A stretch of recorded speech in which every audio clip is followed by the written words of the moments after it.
ಈ ಬಾರಿಯ ವಿಧಾನಸಭಾ ಅಧಿವೇಶನ 15 ದಿನಗಳ ಕಾಲ ಮಾಡಬೇಕಾದಂತ ವಿಧಾನಸಭಾ ಅಧಿವೇಶನ ಸಾಮಾನ್ಯವಾಗಿ 15 ದಿನ ಅಂತ ಕರೆದಾಗ 10 ದಿನ ಮಾತ್ರ ನಡೆಯುತ್ತೆ. ಆ 15 ದಿನದಲ್ಲಿ 2 ಭಾನುವಾರದ ರಜೆ, ಶನಿವಾರದ 2 ರಜೆ, ಸ್ವತಂತ್ರ ದಿನಾಚರಣೆ, ಈದ್ ಮಿಲಾದ್ ರಜೆ, ಸಂಪಾತ ಸೂಚನೆ 1 ದಿನ. ಮುಂಚಿತವಾಗಿ ಅಧಿವೇಶನ ರದ್ದುಗೊಳಿಸಿರುವಂತದ್ದು 2 ದಿನ.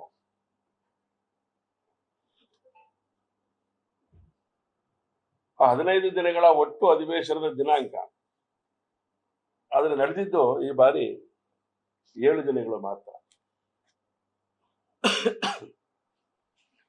ಒಂದು ವಿಚಿತ್ರವಾದಂತಹ ಸನ್ನಿವೇಶದೊಳಗಡೆ ಈ ಬಾರಿ ಅಧಿವೇಶನ ನಡೀತು.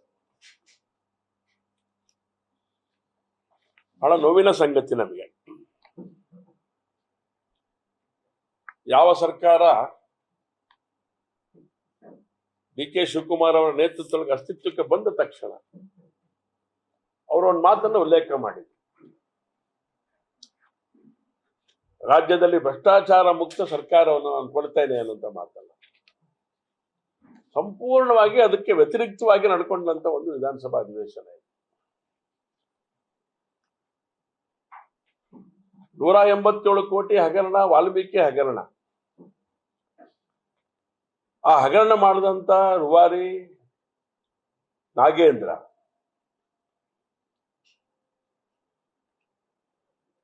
ಶಿವಮೊಗ್ಗದ ಚಂದ್ರಶೇಖರ್ ಅವರ ಕಾರಣಕ್ಕೋಸ್ಕರ ನೇಣು ಹಾಕೊಂಡು ಆತ್ಮಹತ್ಯೆ ಮಾಡಿಕೊಂಡಂತ ಪರಿಸ್ಥಿತಿಯ ನಿರ್ಮಾಣ. ಆ ಕುಟುಂಬ ಇವತ್ತು ಬೀದಿಗೆ ಬಂದಿರುವಂತ ಸಂಗತಿ. ಮತ್ತೆ ಸಾಮಾನ್ಯ ಜನರ ಹಣ ಈ ಹಂತಕ್ಕೆ ಕೇವಲ 6 ದಿನಗಳಲ್ಲಿ ಮಾರ್ಚಲ್ಲೇ 4 ಬಾರಿ 4 ಅಕೌಂಟ್ಗಳಿಗೆ 25 ಕೋಟಿ 50 ಕೋಟಿ ಈ ತರ ಜಮಾ ಆಗಿರುವಂತ ಪರಿಸ್ಥಿತಿಯನ್ನು ನಾವು ಹೇಳದ ಮೇಲೂ ಕೂಡ ಈ ಹಿಂದೆ ಅವರು ರಾಜೀನಾಮೆ ತಗೊಂಡಿದ್ರು.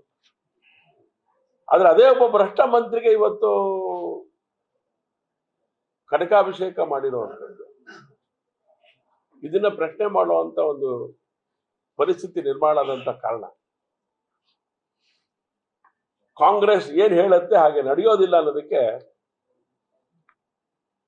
ಮೊನ್ನೆ ನಡೆದಂತ ಅಧಿವೇಶನನೇ ಸಾಕ್ಷಿ. ಭ್ರಷ್ಟಾಚಾರ ನಿಲ್ಲಿಸ್ತೀವಿ ಅಂತ ಹೇಳಿದ್ರೆ ಭ್ರಷ್ಟಾಚಾರಿಗಳನ್ನೇ ನೀವು ಮಂತ್ರಿಗಳನ್ನು ಮಾಡಿದ್ರೆ ನಿಲ್ಸಕ್ಕೆ ಹೇಗೆ ಸಾಧ್ಯ ನೀವು ಅಂತ. ಅಂದ್ರೆ ಕಳ್ಳನ ಕೈಗೆ ಬೀಗದ ಕೀ ಕೊಟ್ರೆ ಹೇಗಾಗತ್ತೆ ಪರಿಸ್ಥಿತಿ? ಆ ಸ್ಥಿತಿ ಇವತ್ತು ನಿರ್ಮಾಣ ಮಾಡಿಕೊಂಡಿದೆ. ನಿಜವಾಗ್ಲೂ ನಾಗರಿಕರ ಹಣ ಇವತ್ತು ವ್ಯರ್ಥ ಆಗೋ ರೀತಿಯೊಳಗಡೆ ನೋಡ್ಕೊಳ್ತಾ ಇದೆ ಅಂತ ಹೇಳಿದ್ರೆ ಇದೊಂದು ನೋವಿನ ಸಂಗತಿ ಅನ್ನೋ ಮಾತನ್ನು ಇವತ್ತು ಉಲ್ಲೇಖ ಮಾಡ್ಲಿಕ್ಕೆ ಇಷ್ಟಪಡ್ತೇನೆ. ಎಂತೆಂಥ ಸಮಸ್ಯೆಗಳಿತ್ತು ಅಂತ ಚರ್ಚೆ ಮಾಡ್ಲಿಕ್ಕೆ ನಮಗೆ. ಬರ, ನಾವು ತಂಡಗಳ ರಚನೆ ಮಾಡಿಕೊಂಡು ಈ ರಾಜ್ಯದಾದ್ಯಂತ ಪ್ರವಾಸವನ್ನು ಮಾಡಬಂದಂತ ನಾವು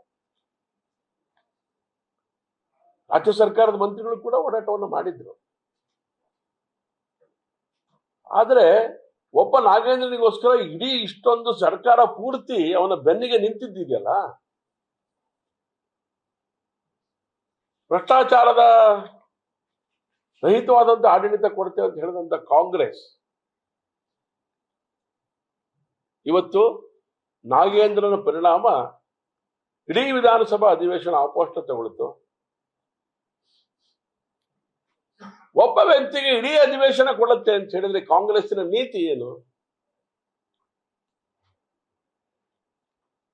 ಇದನ್ನು ಗಂಭೀರವಾಗಿ ಜನ ಯೋಚನೆ ಮಾಡುವಂತ ಪರಿಸ್ಥಿತಿಗೆ ಇವತ್ತು ಅಧಿವೇಶನ ಧೂಕಿದೆ ಅಂತೇಳಿ ನಾನು ಭಾವಿಸ್ತೇನೆ. ಕೆಪಿಎಸ್ಸಿ ಹಗರಣ, ಬಿಡದಿ ಟೌನ್ಶಿಪ್, ವಾಲ್ಮೀಕಿ ಹಗರಣಗಳಿಗೆ ಸಂಬಂಧಿಸಿದಂತೆ ಅನೇಕ ಸಂಗತಿ ಚರ್ಚೆ ಮಾಡಬೇಕು. ಕೆಪಿಎಸ್ಸಿ ಹಗರಣ, ವಿದ್ಯಾರ್ಥಿಗಳು ರಸ್ತೆಗಿಳಿದು ಹೋರಾಟಗಳನ್ನು ಮಾಡ್ತಾ ಇದ್ದಾರೆ. ಅದ್ರ ಬಗ್ಗೆ ಚರ್ಚೆ ಆಗ್ಲಿಲ್ಲ. ಜ್ವಲಂತ ಬರದ ಬಗ್ಗೆ ಚರ್ಚೆ ಆಗ್ಲಿಲ್ಲ. ಇದು ಯಾವುದು ಬೇಡವಾದಂತ ಸರ್ಕಾರ ಯಾಕಿರಬೇಕು? ಒಬ್ಬ ನಾಗೇಂದ್ರನಿಗೋಸ್ಕರ ಇಡೀ ಮಂತ್ರಿ ಮಂಡಲ ಅಂತ ಆದ್ರೆ ಇದನ್ನ ಸರ್ಕಾರ ಅಂತ ಕರಿಬೇಕ? ನಾವು ಹೋರಾಟವನ್ನು ಮಾಡಿದ್ದೇವೆ. ಒಂದು ಯಶಸ್ಸು ಅಂತ ಹೇಳಿದ್ರೆ 2 ದಿನ ಮುಂಚೆ ಅವ್ರು ಮುಗಿಸಿದ್ದಷ್ಟೇ. ಹೋರಾಟದ ಪರಿಣಾಮ 2 ದಿನ ಮುಂಚಿತವಾಗಿ ಬಾಲ್ ಹಾಕಿದ್ರು ಅಧಿವೇಶನವನ್ನು. ಇದೊಂದು ನಾಚಿಕೆಗೇಡಿನ ಸಂಗತಿ ಅಂತ ನಾನು ಭಾವಿಸ್ತೇನೆ. ಇಷ್ಟರ ಮಧ್ಯೆ ಬಿಲ್ಗಳು ಪಾಸ್ ಮಾಡಿಕೊಂಡ್ರು. ಇಷ್ಟು ಮಧ್ಯೆ ಬಿಲ್ಗಳನ್ನ ಪಾಸ್ ಮಾಡಿಕೊಂಡು ನಡೆಯುತ್ತೆ, ಮಾಡಿಕೊಳ್ಳಿ. ಪ್ರಶ್ನೋತ್ತರಗಳಿಗೆ ಉತ್ತರ ಕೊಡುವಂತ ಕೆಲಸಗಳನ್ನ ಮಾಡಿದ್ರು. ಆದ್ರೆ ಚರ್ಚೆಗೆ ಅವಕಾಶ ಕೊಡಬೇಕು, ರಾಜೀನಾಮೆ ತಗೊಂಡು ಚರ್ಚೆಗೆ ಅವಕಾಶ ಕೊಡಿ ಅಂತ ಹೇಳಿದ್ರೆ ಇದನ್ನ ಸರ್ಕಾರ ಮಾಡಲಿಲ್ಲ. ಹಾಗಾಗಿ ಅದಕ್ಕೆ ಹೇಳಿದೆ, ಎಷ್ಟು ಭ್ರಷ್ಟಾಚಾರದ ವ್ಯಾಪ್ತಿ ಮಿತಿ ಮೀರಿತ್ತು ಅನ್ನೋದಕ್ಕೆ ಇದಕ್ಕಿಂತ ದೊಡ್ಡ ಕೈಗನ್ನಡಿ ಇನ್ನೊಂದು ಬೇಡ ಅಂತ ನಾನಂತೂ ಭಾವಿಸ್ತೇನೆ. ಅನೇಕರು ಚರ್ಚೆ ಮಾಡ್ತಾ ಇದ್ರಲ್ಲಿ, ಕಾಂಗ್ರೆಸ್ಸಿನ ಮಿತ್ರರು ಕೆಲವರೆಲ್ಲ ಮಾತಾಡ್ತಾ ಇದ್ರು. ಅವ್ರಿಗೆ ಖಾತ್ರಿ ತಗೊಳ್ಳಬೇಡ, ರಾಜೀನಾಮೆ ಕೊಡಲ್ಲ ಬಿಡೋಣ ಅಂತ. ಯಾಕೆಂದ್ರೆ ಯಾರಿಗೆ ಏನ್ ಸಲ್ಲಬೇಕು ಸಲ್ಲಿದೆ ಅಂತೇಳಿ ನಾವ್ ಹೇಳಲಿಲ್ಲ. ಅದನ್ನ ಕೇಂದ್ರಕ್ಕೆ ಏನ್ ತಲುಪಬೇಕು ತಲುಪಿಬಿಟ್ಟಿದೆ. ಅವನು ಪಟ್ಟಿ ಮಾಡಿ ಇಟ್ಕೊಂಡಿದ್ದಾನೆ, ಅವನು ತೆಗೆದ್ರೆ ಏನೇನಾಗತ್ತೆ ಅನ್ನೋಂತ ಮಾತನ್ನ ಅಲ್ಲಿ ಹೇಳ್ತಾ ಇದ್ದೆ. ಈ ಹಂತದಲ್ಲಿ ಇವತ್ತು ಅಧಿವೇಶನ ಮುಕ್ತಾಯ ಆಗಿದೆ. ರಾಜ್ಯ ಸರ್ಕಾರ ಈ ಹಿಂದೆ ಭಾರತೀಯ ಜನತಾ ಪಾರ್ಟಿ ಸರ್ಕಾರ ಮಾಡಿದಂತ ಯೋಜನೆಗಳ ಹಣವನ್ನ ರದ್ದುಪಡಿಸಿದಂತ ಸರ್ಕಾರ ಇದು. ಹಾಗಾಗಿ 28ರಲ್ಲಿ ಭಾರತೀಯ ಜನತಾ ಪಾರ್ಟಿ ಸರ್ಕಾರ ಬರುತ್ತೆ, ಅಲ್ಲಿ ಎಲ್ಲ ಕಾರ್ಯಗಳನ್ನು ಮಾಡೇ ಮಾಡಿ. ನಾನು ಮೂಲಭೂತವಾದ ಪ್ರಶ್ನೆ ಕೇಳ್ತೇನೆ, ಅಧಿವೇಶನ ನಡೀತಾ ಇಲ್ಲ. ಆ ಮಂತ್ರಿಗಳಿಗೆ ಕೇಳ್ತೇನೆ, ಅಧಿವೇಶನ ನಡೀತಾ ಇಲ್ಲ, ಇಟ್ಟೆಲ್ಲ ಬಿಲ್ಗಳು ಪಾಸ್ ಆಯ್ತಾ ಇಲ್ಲ, ಇಟ್ಟೆಲ್ಲ ಪ್ರಶ್ನೆಗಳಿಗೆ ಉತ್ತರ ಕೊಡ್ತಾರೆ. ಮೋರ್ ದೆನ್ 50% ಚರ್ಚೆ ಇಲ್ಲದೆ ಪಾಸ್ ಆಗಬೇಕು ಅನ್ನೋದೇ ಕಾಂಗ್ರೆಸ್ಸಿನ ಉದ್ದೇಶ. ಕಾಂಗ್ರೆಸ್ಸಿನ ಉದ್ದೇಶ, ಆ ದುರುದ್ದೇಶ ಇದೆಯಲ್ಲ, ಅದ್ರ ಪರಿಣಾಮ ರಾಜೀನಾಮೆ ತಗೊಳ್ಳಿಲ್ಲ ಅವರು. ಅವರಿಗೆ ಚರ್ಚೆ ಆಗತ್ತೇ ಇಲ್ಲ ರೀ. ಚರ್ಚೆ ಮಾಡ್ಲಿಕ್ಕೆ ಕೂತ್ರೆ ಬರ ಅಧ್ಯಯನ ಸಮಿತಿ ಕೊಟ್ಟಿರೋಂಥ ರಿಪೋರ್ಟ್ ಇದೆಯಲ್ಲ, ಅದಕ್ಕೆ ಹಣ ಬಿಡುಗಡೆ ಮಾಡೋಕ್ಕಾಗಲ್ಲ ಇವ್ರ ಯೋಗ್ಯತೆಗೆ. ಅನೇಕ ಸಂಗತಿಗಳಿಗೆ ಅವರ ಹತ್ರ ಉತ್ತರ ಇಲ್ಲ. ಹಾಗಾಗಿ ಅಧಿವೇಶನ ಚರ್ಚೆ ಇಲ್ಲದೆ ಇವತ್ತು ಅಧಿವೇಶನವನ್ನು ಮುಕ್ತಾಯ ಮಾಡಿದ್ರು 2 ದಿನ ಮುಂಚಿತವಾಗಿ. ಯಾಕೆ ಮಾಡಿದ್ರು? ನಾವು ಅದನ್ನೇ ಹೇಳಿದ್ವಿ ಅವರಿಗೆ, ನಾವು ಎಲ್ಲ ಸಂಗತಿಗಳನ್ನ ಚರ್ಚೆ ಮಾಡಲಿಕ್ಕೆ ನಾವು ಸಿದ್ಧತೆ ಮಾಡ್ಕೊಂಡು ಬಂದಿದ್ದೇವೆ. ನಾವು ವಾಲ್ಮೀಕಿ ಹೆಗಣ ಪ್ರಸ್ತಾಪ ಮಾಡಬೇಕು, ಯಾರ ಹೆಗಣ ಚರ್ಚೆ ಮಾಡ್ಬೇಕು? ನಾವು ಅನೇಕ ಭ್ರಷ್ಟಾಚಾರಗಳು, KPSC ಹಗರಣಕ್ಕೆ ಸಂಬಂಧಪಟ್ಟಂತೆ ಚರ್ಚೆ ಮಾಡಬೇಕು. ಈ ಭ್ರಷ್ಟಾಚಾರಿ ಮಂತ್ರಿಗಳಿಂದ ಇಟ್ಕೊಂಡು ನಾವು ಚರ್ಚೆ ಮಾಡೋಕ್ಕಾಗತ್ತ? ಹೇಗೆ ಸಾಧ್ಯ ಇದು?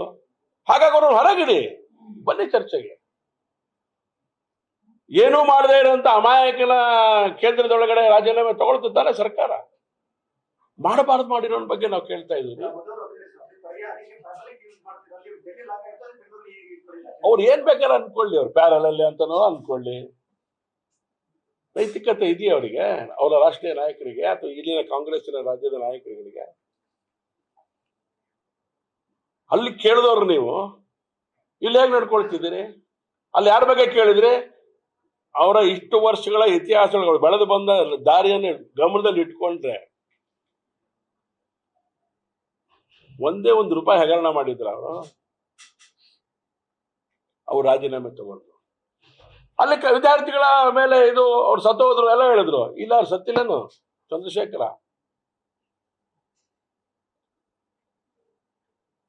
ಚಂದ್ರಶೇಖರ ಸಾವಿನ ಮೇಲೆ ಅವನಿಗೆ ನೀವು ಎಲ್ಲವನ್ನು ಮತ್ತೊಂದ್ಸರಿ ಕಿರೀಟ ಇಡ್ತೀನಿ ಅಂತ ಹೇಳಿದ್ರೆ, ಇದು ನಮ್ದು ಮೂಲಭೂತವಾದಂತ ಪ್ರಶ್ನೆ ಅಲ್ಲ. ಈಗ ನನ್ನೇ ತೀರ್ಮಾನ ಮಾಡಿದಾರ ಅವರು, ಅವ್ರ ಪಾರ್ಟಿಯವರಿಗೆ 100 ಕೋಟಿ, ಅವ್ರು 25 ಕೋಟಿ.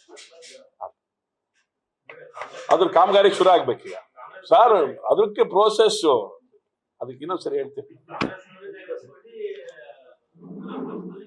ಈಗ ಅವ್ರಿಗೆ 100 ಕೋಟಿ ಕೊಡ್ತಿದ್ದಾರೆ. ನಿನ್ನೆ ಮೀಟಿಂಗ್ ಮಾಡಿದ್ದಾರೆ, ಗೊತ್ತಾಗಿಲ್ಲ ಏನು ಅಂತ. ಬಟ್ ಚರ್ಚೆ ಆಗಿದ್ದು ನನ್ನ ಕಿವಿಗೆ ಬಿದ್ದಿರೋದಿಲ್ಲ ರಾತ್ರಿ. ಇದೊಂದು ಯೋಚನೆ ನಡೀತಿದೆ ಅಂತ.